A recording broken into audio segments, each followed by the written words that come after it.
எல்லாருக்கும் வணக்கம். எஸ், இன்னைக்கு நம்ம பேச போகிறது வந்து qualifier one. So qualifier one எல்லாருமே பார்த்துருப்பீங்க. பஞ்சாப் ஆர்சிபி விளையாடினாங்க. So one word about match: Punjab crushed in pressure.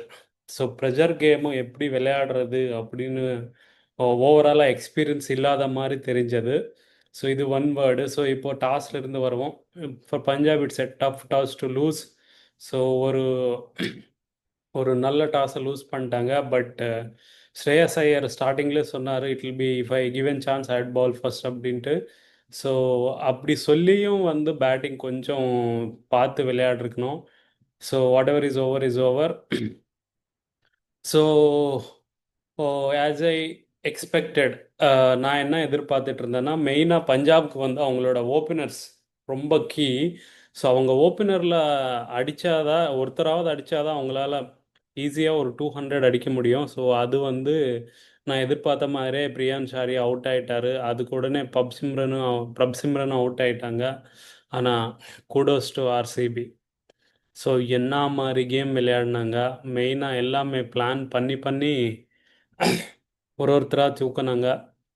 So அதே மாதிரி ஹேசல்வுட் வந்தார். புவனேஸ்வர் லைட்டாக ஸ்விங் பண்ணார் பால் ஸ்டார்டிங்லேயே.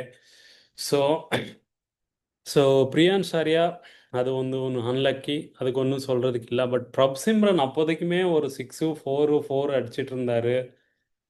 ஓ, அது அந்த ஷாட்டுக்கு இறங்கி வந்து ஆட தேவையில்லை. ஏற்கனவே ஒரு ஓப்பனர் அவுட் ஆயிட்டாரு. ஸோ மேட்ச் கடைசி வரைக்கும் கொண்டு போகணும் அப்படின்னு கொஞ்சம் யோசிச்சிருந்தாங்கன்னா நல்லா இருந்திருக்கும். பட் அவர் ஒரு எக்ரெசிவ் பிளேயரு. ஸோ இன்னொரு 4 6 அடிக்கிறதுக்கு ஃப்ரண்ட்டு போனார். பாலை லைட்டாக திரும்பிச்சு அவர் ஆயிட்டார். அதுக்கப்புறம் ஜாஷ் இங்கிலீஷ் வந்து கொஞ்சம் விளையாடுவாருன்னு நான் பார்த்தேன். பட் அவருமே பெருசாக விளையாடல.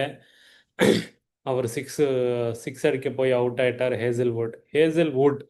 ஹேசல்வுட் வந்து ஆர்சிபி ஃபேன்ஸ் ஹேசல் காட் அப்படின்னு சொல்கிறாங்க. ஸோ ஹேசல்வுட் வந்த உடனே பவுலிங் வேறு லெவலில் மாறிடுச்சு.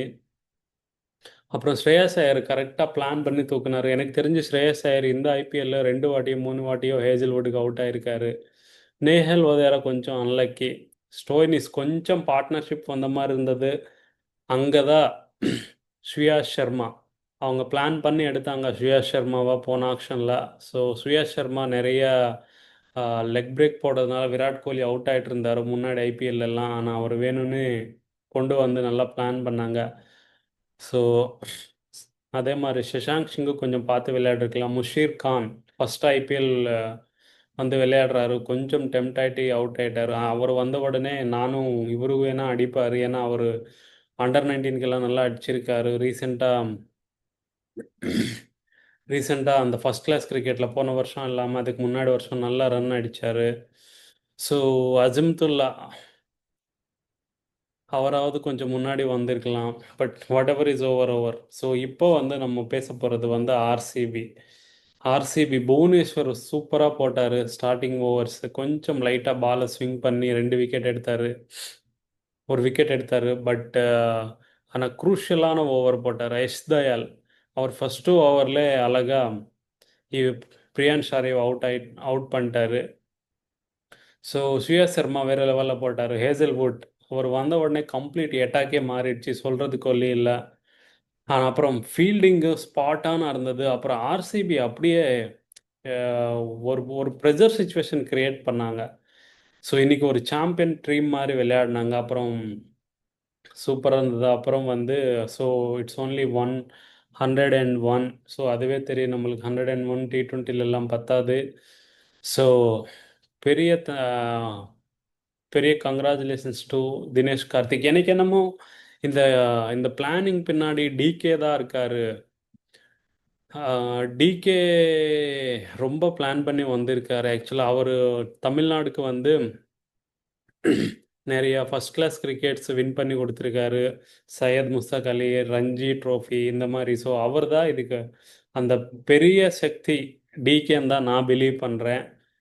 ஸோ கங்க்ராச்சுலேஷன்ஸ் டு டிகே, நல்லா பிளான் பண்ணி கொண்டு வந்திருக்காரு. அதுக்கப்புறம் ஃபில் ஷால்ட், அது 100 ஆகட்டும் 200 இருக்கட்டும், நான் விளையாடுறது இப்படி தான்டா அப்படின்னு சொல்லி வந்து இறங்கி டப்பு டப்பு டப்புன்னு அடித்தார். 6 4 அடித்தார். 20 பால் 50 சம்திங் அடிச்சிருக்காரு. அப்புறம் வந்து விராட் கோலி. ஸோ இந்த மாதிரி மேட்சஸ் எல்லாம் விராட் கோலி சொல்லவே தேவையில்லை. அதெல்லாம் காமாக டென்ஷன் ஆகாமல் ரன் டு ரன் அடிச்சிருக்காரு. ஸோ அதுக்கப்புறம் மயங்க் அகர்வால் கொஞ்சம் ஈஸியாக விக்கெட் கொடுத்துட்டு அப்புறம் ரஜத் படிதார் கேப்டன் வந்துட்டு கொடுத்தாரு. ஸோ ஓவராலாக சொன்னால் ஆர்சிபி கொஞ்சம் ஸ்மார்ட்டாக விளையாடினாங்க. இத்தனை வருஷமாக விளையாடி ஒரு எக்ஸ்பீரியன்ஸ் கெயின் பண்ணால் எப்படி இருப்பாங்க அந்த மாதிரி விளையாடினாங்க. So congratulations to RCB. Final வந்து யாரு கூட விளையாடுறாங்கன்னு பார்க்குறோம். ஸோ அதே மாதிரி அடுத்த match GT MI. So GT MI நான் பெருசாக உள்ளே போகிறதில்ல.